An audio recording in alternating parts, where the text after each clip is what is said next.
paxtalarimiz pişdi. Mana teriyapmiz. Ikinci terimini Xudo xolasa. Mana biz dehqonchiliklarimiz mana shu paxtadan dehqonchilik qilamiz.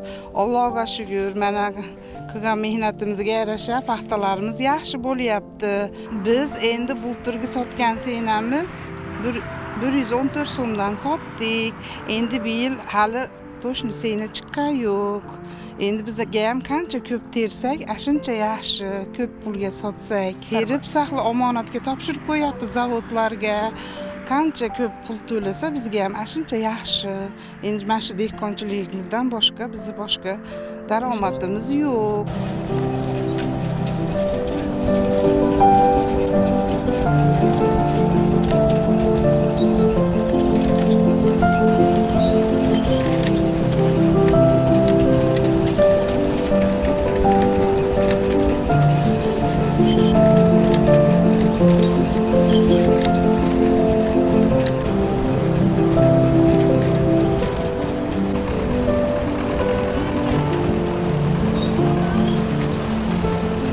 Hozir bizda 500 gektarga tuzilgan do'g'or dikan chorvalar bilan o'sha 24 dikan chorva anan ular paxtasini olib kelyapti. Do'g'or tuzmaganlarda olib kelib omonatga qo'yyapti hozir.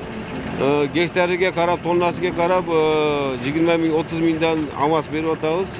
Endi seni chechilsa anan aqchasini olam desa, aqchasini beramiz. Yo'q, omonatda tursin desa, omonatda turib keyin ko'tarilganda jo'g'orilsa Alloh deganlarga shunday bo'ladi.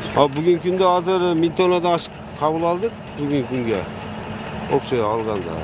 Hatta endi planimiz 3000 tonna oshishga nima qilyapmiz? Hozir bizda 45-50 odam jo'shni qamsiz bo'lgan, dag'i ishtayman deganlar bo'lsa, dag'i olamiz ishga. Liverpoolskiy birja bor, o'sha birjada chechiladi bas. Bultur qaysi mezgilda chechildi? Bultur ushul malda senalar chechilib qolgan. Birgacha chechilib qoladi, endi bo'lib qoladi.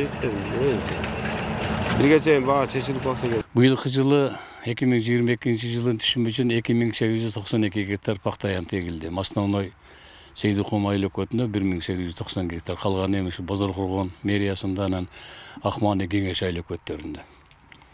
Бул мурдагы жылга салыштырганда, былтыркы жылга салыштырганда бир 500 гектарга жакын көбүрөөк пахтанын аянты көбөйдү. Себеби дыйкандар өзү дагы бүгүнкү күндө экономиканы түшүнүп калды. Мурда былтыркы жылга чейин пахта 45 сом, 50 сом болсо, былтыркы жылы 115 сомго чейин сатылды. Ошондуктан дыйкандар өзлөрү кызыгып пахтанын аянттарын жылдан жылга көбөйтүп атат. Эгерде былтыркыдай баа бул жыл дагы боло турган болсо, эмдиги жыл мындан да көбүрөөк эгилет деген ойдобуз. Биздин Бозоркургон район территориясында 5 пахта завод бар. Былтыр жылы 4 иштеген, быйылкы жылда 4 иштеп атат.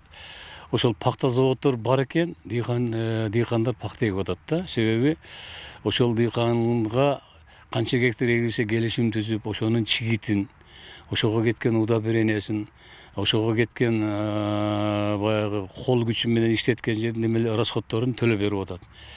Бүгүнкү күндө баа чечиле элек, былтыркы жылкыдай 115 сом болду деп чечиле элек. Себеби баа чечилген жок. Ошондуктан баягы алган удобрениясына, алган аванс акчаларын бүгүнкү күндө пахта заводдор 90 сомдон удержание кылып атат. Бирок дыйкандар арасында былтыркы жылы 115 сом болсо, быйыл 90 сом болуп кетеби, андан да түшүп кетеби деген сөз болуп, дыйкандар азыр ыргылжың болуп турат да. Ошондуктан былтыркы жылы 115 сомдон саткан дыйкандар массовый пахтага өтпөстөн эмдиги жылы баа түшүп кетеби деген ойдо болуп, быйыл 500 гектарга жакын кошуп эгилди. Может, быйылкы баа былтыркыдай боло турган болсо, элде ишенич пайда болуп туруп, пахтанын аянтын көбүрөөк айдайт деген ойдобуз. Ал эми биздин кеңеш бизден баягы илгерки союз убагындагы союз эмес, андан кийинки деле 43, 45 сортундагы пахта үрөндөрү жок болду бүгүнкү күндө. Мамлекет тарабынан көңүл бурулбай, семкоздор андай үрөндөргө кызыкпай, азыр К59 деген Кытайдын үрөнү, анан Турциянын үрөндөрүн эгүүгө аракет кылып атышат. Пахта заводдор дагы элдер дыйкандарга ошону алып берип атат, дыйкандар дагы. Себеби мунун түшүмдүүлүгү 50 центтер, 55 центтерге чейин берет экен да. Ошондуктан дыйканга канчалык түшүмдүүлүгү жогорулуп турган болсо, ошол сортко өзү эле ыктайт экен. Ошондуктан ушу сортторду эгилип атат.